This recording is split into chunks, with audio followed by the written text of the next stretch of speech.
Olá, meu nome é Rubens e eu estou fazendo esse vídeo para poder compartilhar com você conhecimentos a respeito da guarda ou não do sétimo dia da semana, o Shabá.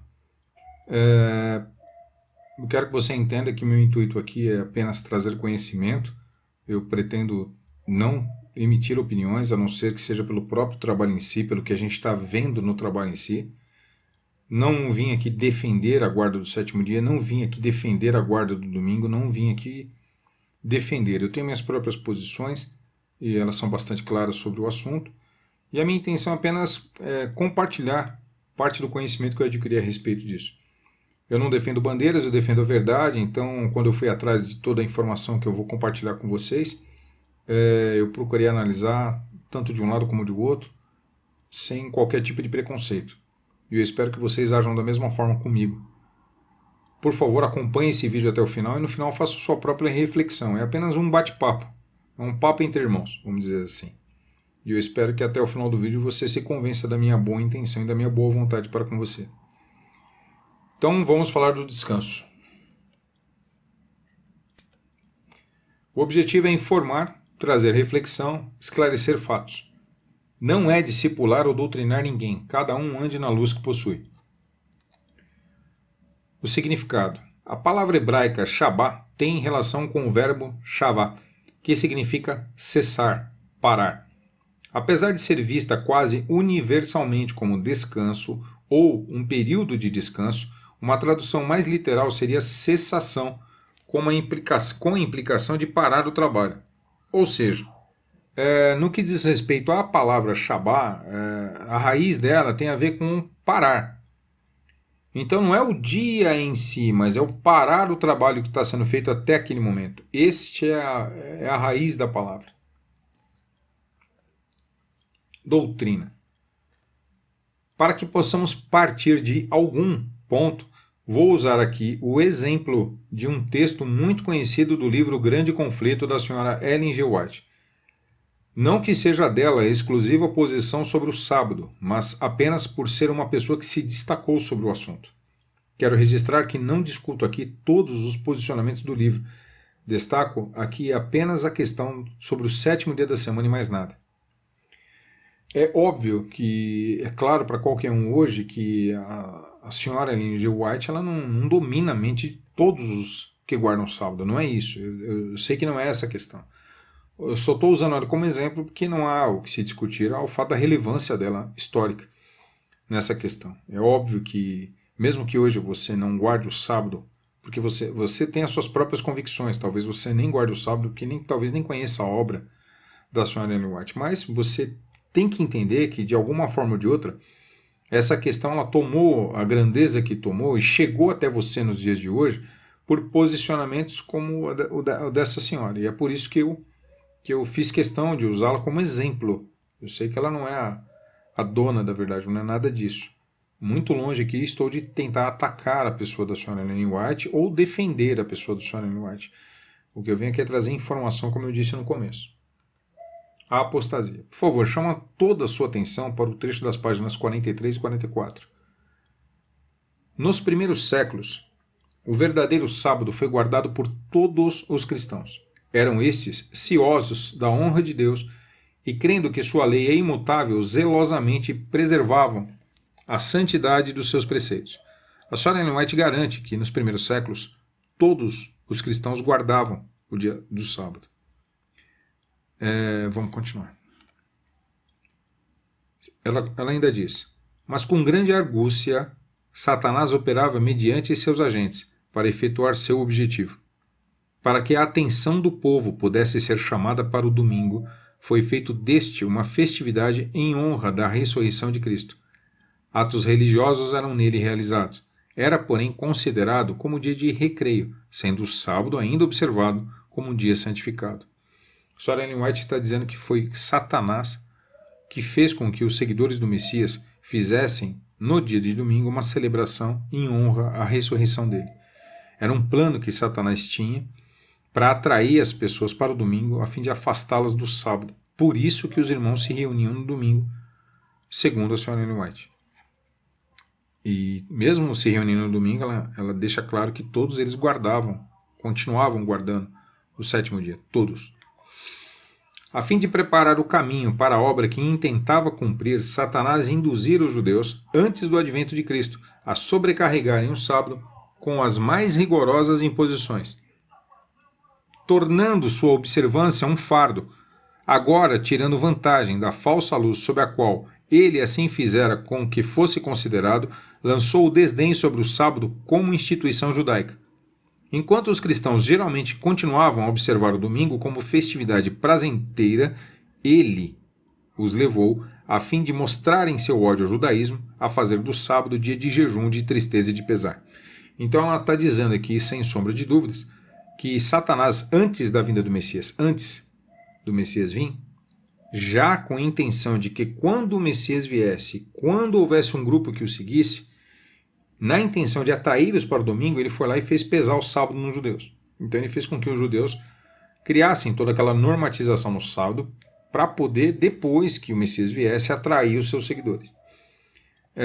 Ele lançou uma falsa luz, ou seja, um falso conhecimento sobre a questão do sábado, e os levou nessa direção, de fazer do sábado um dia de peso para eles. Então eles guardavam o sábado, participavam da reunião no domingo e participavam dessa reunião por intento dele. E mesmo guardando o sábado, com o tempo ele fez com que o sábado fosse um dia pesado, um dia de jejum, de tristeza e de pesar. Foi isso que ela disse. Vamos continuar. Em A Igreja Remanescente, capítulo 11, página 58, ela diz: Foi-me mostrado o modo por que o povo remanescente de Deus obteve seu nome. Duas classes de pessoas me foram apresentadas. Uma abrangia as grandes corporações de cristãos professos. Estes tripudiavam sobre a lei divina, inclinando-se diante de uma instituição papal. Observavam o primeiro dia da semana em vez do sábado do Senhor. A outra classe, posto que pequeno em número, tributava obediência ao grande legislador. Estes guardavam o quarto mandamento. Então aqui já é a igreja remanescente, se existiam grandes corporações de cristãos, então já em dias mais modernos. Nesses dias mais modernos, Deus mostrou, segundo ela própria, a visão de que existiam dois povos, que supostamente diziam seguir Messias. Um, de fato, seguia, porque guardava o quarto mandamento. O outro não, porque se deixou levar pela instituição papal pagã, né? Uma instituição baseada no paganismo. E quanto a muito desses pontos, não há o que se discutir, ela está coberta de razão. Agora, volto a repetir, a questão aqui é só sobre o sábado. Instrução divina. Quero lembrar aqui que a Sra. White testemunhava que seu conhecimento era originado pelo próprio Deus, que a escolheu e a instruiu na verdade com visões e sonhos, a fim de mostrar estas verdades ao mundo. Desde os 17 anos de idade até a ocasião de seu falecimento aos 87 anos, Deus lhe concedeu cerca de 2.000 sonhos e visões. As visões variavam em duração, podendo ser de menos de 1 minuto até cerca de 4 horas. O conhecimento e conselhos recebidos através destas revelações foram por ela escritos a fim de serem compartilhados com outros. Assim, seus escritos são aceitos pelos adventistas do sétimo dia como inspirados. E a qualidade excepcional dessas obras é reconhecida mesmo por leitores ocasionais. Esse último texto, extraído do site do Centro de Pesquisas Ellen G. White. Ou seja, o texto claramente diz que as visões eram do próprio Deus para a Sra. Ellen White e aqueles que seguem esses pensamentos não, de forma alguma, duvidariam disso. Bom, vamos tentar apontar algumas questões que já foram feitas até agora. Os apontamentos feitos como vindos do próprio Deus da Sra. Ellen White.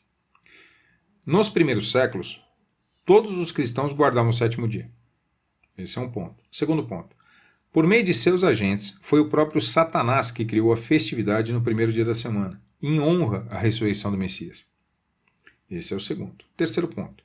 O primeiro dia da semana era apenas dia de recreação entre os seguidores, sendo que o sábado se mantinha como dia santificado por todos eles. Quarto ponto. Foi Satanás que fez com que os seguidores desdenhassem do sábado, se ajuntando aos pagãos que guardavam o domingo. Por favor, mantenha esses posicionamentos em sua mente durante a nossa conversa. O assunto é extenso, mas de forma geral foi isso que visões divinas apresentaram a Sra. White sobre a conduta dos seguidores do Messias sobre a questão do sétimo dia. E nisso se baseiam muitas convicções de sabatistas de diversos grupos, de diversos outros grupos. Assim sendo, esses pontos devem ser a exata expressão da verdade, e por mais que reviremos a história, vamos acabar chegando nesta mesma conclusão, certo? Ou seja, se é um apontamento divino, foi Deus mostrando isso para ela, por mais que você vá atrás da história, você vai ter que esbarrar nessa verdade. Essa verdade vai ter que ser mostrada de alguma forma. Você vai encontrar o testemunho disso, né? Mesmo que você encontre um testemunho falso, você vai ter que encontrar os testemunhos verdadeiros.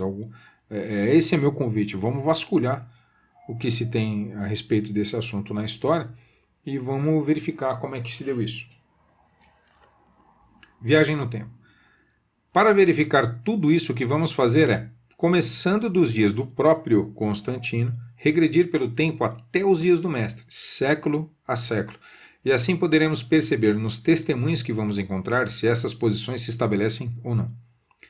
Veja que não vamos aqui nos basear na opinião de professores dos séculos 17, 18, 19 ou 20, mas sim nos escritos dos próprios seguidores do Messias e na própria opinião deles. Eu digo isso porque normalmente quando você vai pesquisar, muitos sites apontam homens do século 18, 19 ou 20, por exemplo. O professor do século 18 disse que os primeiros cristãos pensavam assim, assim, assado. O professor do século XIX disse que lá nos primeiros dias os cristãos faziam isso, isso e aquilo.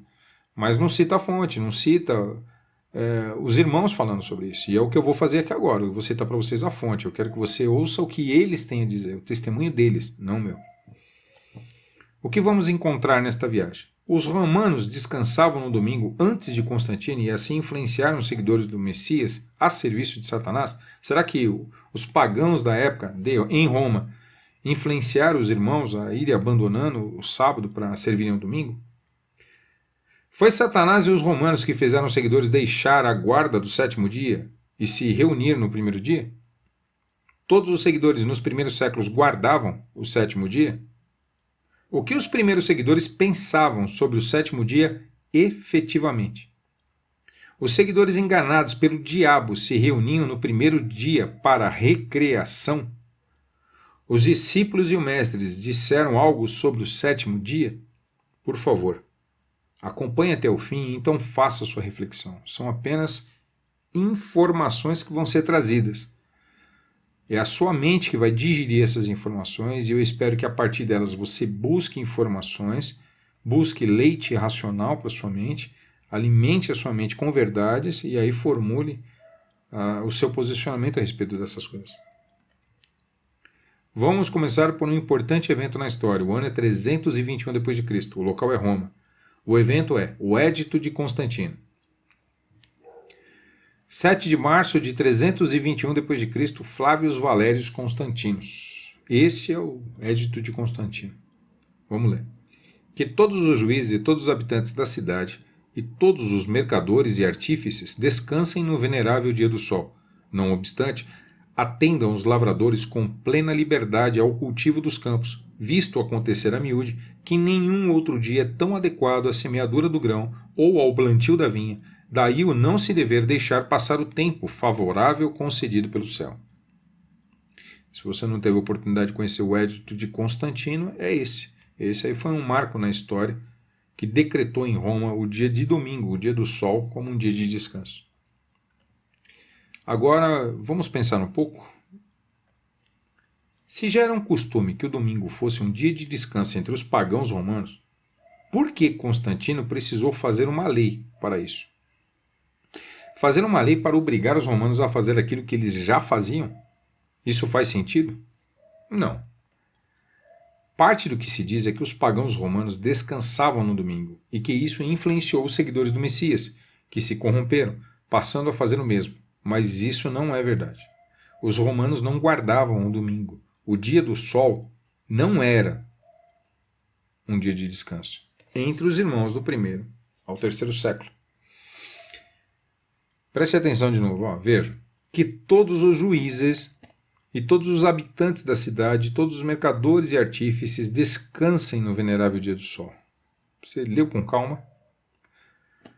A lei é dirigida aos próprios magistrados, ou seja, ao governo, a todos os moradores da cidade, aos comerciantes, aos artistas e trabalhadores manuais. Ou seja, era uma lei dirigida ao próprio povo romano. Perceba que o alvo de Constantino era mudar o costume dos romanos e não dos seguidores do Messias.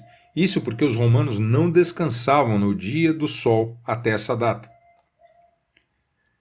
Vamos entender melhor essa questão. No calendário semanal romano, diferente dos outros dias, o dia do sol não recebeu seu nome em correspondência a alguma divindade do panteão romano. Os planetas e dias receberam nomes de deuses do panteão romano, mas o sol não. Olha o calendário semanal romano até o terceiro século.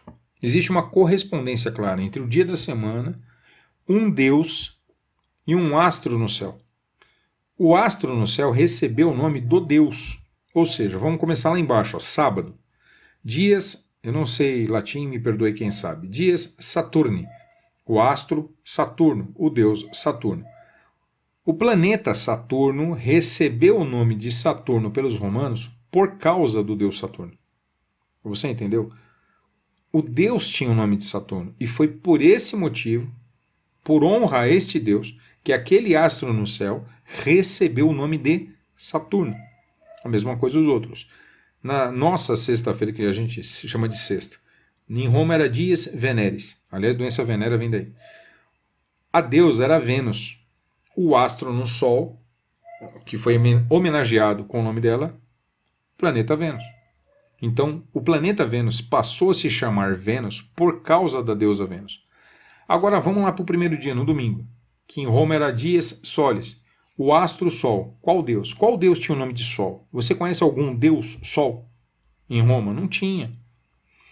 Até o terceiro século, o único deus romano que tinha alguma ligação com o Sol era Apolo, mas não era o nome dele. Então, seria o certo. Seria isso se fosse assim, Deus Apolo, astro Apolo. Então, a gente olhar para o céu hoje e ver o Sol e ia chamar ele de Apolo. Mas não foi o caso. Então, existia um deus que tinha características do Sol, mas não só do Sol, de outras características, chamado Apolo, entre os romanos. Mas o Sol não foi dado o nome dele, não foi em honra dele. O Sol era o Sol. Eu sei que você está martelando agora, talvez, pensando a respeito do Sol Invictus, e a gente vai falar dele. A questão é que na história de Roma, o dia do Sol sempre foi um dia de trabalho e não de descanso. E é por isso mesmo que Constantino fez a lei para mudar este costume dos romanos. O domingo só foi ligado a uma divindade em Roma de forma concreta a partir do ano 270 d.C. e só foi tido como dia de descanso entre os romanos após o Edito de Constantino, em 321 d.C. Como eu disse, existia o deus Apolo, que de alguma forma figurada se fazia referência ao astro-sol, mas o dia do sol não era dedicado a ele. Inclusive, esse deus nunca ocupou o posto de Sol Invictus. O Sol Invicto. A divindade do dia solar só surgiu no final do terceiro século em Roma. Olha o texto do Wikipédia. Foi o imperador Aureliano que introduziu um culto oficial ao Sol Invicto, apenas em 270 d.C. Antes disso, houve uma tentativa do imperador Heliogábalo sem êxito em 220. Ele tentou, mas não conseguiu. Não era popular. Entenda que antes disso não havia deus solar cultuado no domingo em Roma. Antes de 270 d.C., os seguidores não tiveram essa influência. Então, mesmo o Apolo que eu citei, que tinha características do Sol, iluminava, tinha os raios solares e tal, ele não era cultuado no domingo. Não era um dia dedicado a ele. Não tinha. O Sol Invicto, sim, a partir do terceiro, no final, né, do terceiro século, a partir do ano 270, por imposição do imperador. E aí quem for atrás da informação vai saber que esse imperador Aureliano, ele vinha de uma família assíria, né? A mãe dele era assíria e ele acabou querendo importar esse costume dos assírios para dentro de Roma. Foi uma imposição. O Sol Invicto é um posto, não é o nome de um deus. É como um posto, por exemplo, de capitão. Então, o capitão. Mas qual capitão? Pode ser o João, pode ser um Carlos, pode ser um Marcos. Então o deus é João. O capitão é o posto desse deus. No caso do Sol Invicto, Aureliano introduziu esse culto, ele parecia, tinha semelhança com o Mitra, mas não era nada declarado ao mitraísmo. Já Constantino não. Constantino, ele instituiu no posto de Sol Invicto o deus chamado Mitra. Então você vê que ele não é um deus solar. Ele era comemorado no dia do sol, se fazia referência a ele, mas o sol que você chama de sol hoje não tem o nome de Mitra. O sol invicto era um posto que ele ocupava. Então era essa a condição no final do terceiro século e início do século IV. Entendeu? Então até cerca de 270 d.C., os seguidores do Messias não tinham essa influência, levando para o domingo, da parte dos romanos e dos pagãos que conviviam com eles naquele império. É isso que eu quero deixar claro. Se houve alguma influência, não foi deles. Após 270 d.C., nos dias de Constantino, existiu o culto a Mitra, e ele mesmo era devoto a este deus solar. Mas o deus solar, apesar de oficial, não era um deus popular das grandes massas. Ele nunca teve um grande templo em Roma, apenas locais de reunião chamado Mitreus, não aberto a todos. Era popular entre os militares e a elite romana, mas era uma religião de mistérios e não de devoção popular. E eu espero que você entenda que eu não estou aqui defendendo Mitra, muito pelo contrário. A partir de Constantino, do mitraísmo e de todo o paganismo que se juntou aos, vamos dizer assim, aqueles que se permitiram corromper, surgiu um monte de sincretismo religioso a partir deste tempo e realmente, a partir do 5º, 6º, 7º século, a coisa mudou muito. E aí não é só este, né? A gente pode falar do tormento eterno, né? Do fogo que no inferno, que vive em chamas atormentando as pessoas, e muitos outros que eu não vou entrar aqui na questão agora, que provavelmente eu vou fazer outros vídeos a respeito. Mas o que eu quero que você entenda é que esse trabalho está sendo dedicado e dirigido exclusivamente para as palavras que a gente viu no início a respeito da Sônia White, que fez separação entre o povo seguidor do Messias e induzido pelo diabo, que nos primeiros séculos guardava o sábado. É isso que a gente vai verificar. Influência dos pagãos nos primeiros séculos não foi. É inegável que, principalmente após o IV século, ocorreu um forte sincretismo religioso entre o culto de muitas divindades romanas e o verdadeiro Evangelho do Messias. E não vamos tratar disso agora. Mas o ponto em que estamos é que os romanos não tinham historicamente o domingo como um dia de descanso e, portanto, as acusações feitas aos seguidores do Messias, apresentadas por supostas visões divinas, não têm comprovação neste ponto. Se os seguidores do Messias deixaram a prática sabática antes dos dias de Constantino, não foi por influência dos romanos. Os seguidores nem mesmo fizeram uma troca, porque não faziam com o domingo o que os judeus faziam com o sábado, como veremos adiante. Você já sabe que, na verdade, Constantino obrigou Roma a descansar domingo. Isto porque Roma não descansava nesse dia, justamente porque não tinham historicamente motivos religiosos para isso. Então, em que dia os romanos descansavam e por quê? O descanso romano. Provavelmente uma coisa que você não sabia é que até o IV século, para os romanos, o descanso semanal era justamente no sábado. Era chamado sabatum, e daí sim vem o nosso sábado, né? Que vem do sabaton, que por sua vez vem do Shabá. E era o dia dedicado ao deus Saturno. Este sim era a maior divindade popular romana de todos os tempos, equivalente a Cronos entre os gregos. Era o deus dos deuses, o mais importante deus romano, a quem eles creditavam a fundação da própria Roma. A este deus era dedicado não só o dia de descanso semanal, como também a maior e mais aguardada festa romana, a Saturnais.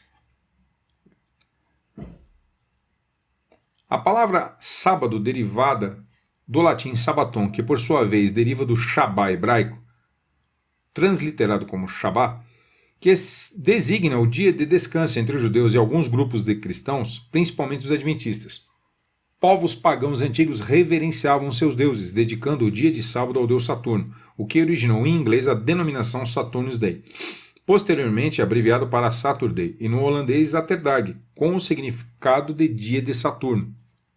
O Império Romano considerava o sábado um dia de descanso consagrado a Saturno, ao qual atribuem a origem de Roma, construindo-lhe um templo e um altar à entrada do Fórum, olha a importância desse deus, no Capitólio. Atribuiu-se ainda a Saturno a criação de divindades como Juno, Hércules e de heróis como Rômulo.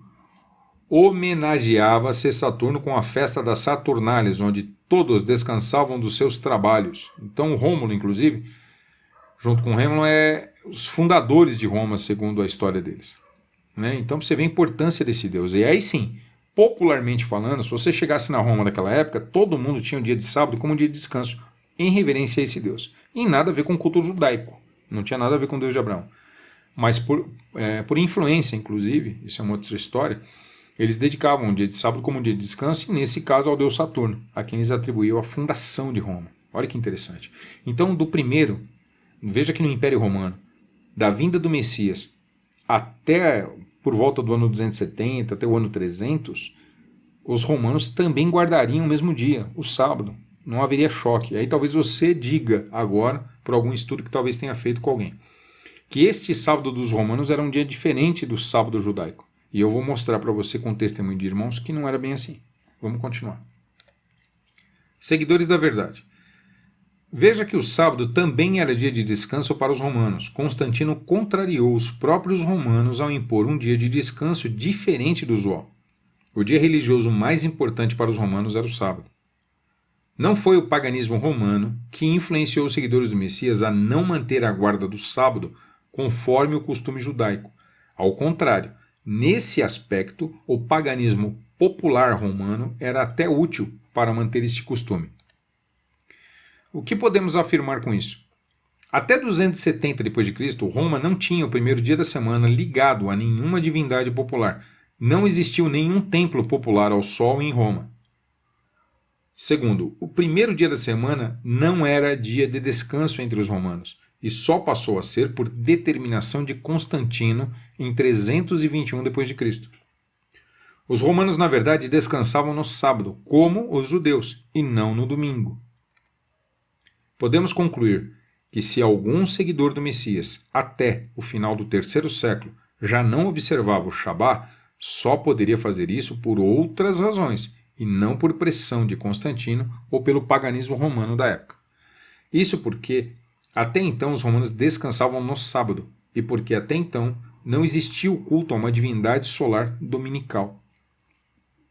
Espero que tenha ficado muito clara essa questão. Será que foi o diabo que fez com que os seguidores passassem a fazer do primeiro dia da semana um dia de reunião, como afirmou a Sra. White? Será que os seguidores faziam apenas uma reunião alegre e de recreação no domingo por influência diabólica, mas no sábado continuavam com a prática da guarda, conforme afirma a Sra. White? Por meio de visões, a Sra. White afirmou que durante os primeiros séculos todos guardavam o sábado, ou seja, se a igreja nasceu por volta do ano 30, todos os seguidores têm que ter observado o sétimo dia até por volta de 300 ou 350, porque ela falou séculos, né? Nos primeiros séculos. Abandonando esse costume apenas depois do estabelecimento papal, lá pelo V século, separando assim os verdadeiros dos falsos, conforme aponta toda a obra desta profetisa. Vamos saber dos próprios seguidores o que de fato aconteceu. Esse é meu convite a você. Qual era o pensamento dos seguidores do Messias entre o primeiro e o quarto século sobre essa questão? Todos eles observavam o sábado semanal, conforme as visões divinas afirmaram a Sra. White, mesmo se recreando no domingo? Vamos ver o que eles têm a dizer sobre isso? Vamos ver então se no domingo eles se juntavam, se recreavam, mas no sábado eles guardavam? E vamos ver quem influenciou eles nisso? Me acompanhe. A partir desse ponto, nós vamos entrar no testemunho dos seguidores do Messias. Como eu já havia dito, não é palavra de professores que falam sobre eles, é o testemunho deles. Eu espero que você reconheça nesse trabalho que eu me dispus a fazer, que o que eu quero levar a você não é uma opinião, mas é o testemunho. Aliás, é isso que significa a palavra mártir, né? A palavra mártir quer dizer testemunho, aquele que testemunha. Então, se eu tenho dúvida, eu vou perguntar para eles que estão lá, né? Eu ouvi aqui no nosso tempo que vocês guardavam o sábado e aprenderam a guardar o domingo. Que história é essa? Como é que isso se deu? Do que se trata? Esse é o convite que eu faço a você. A partir de agora, vamos perguntar para eles o que eles têm a dizer. Me acompanhe.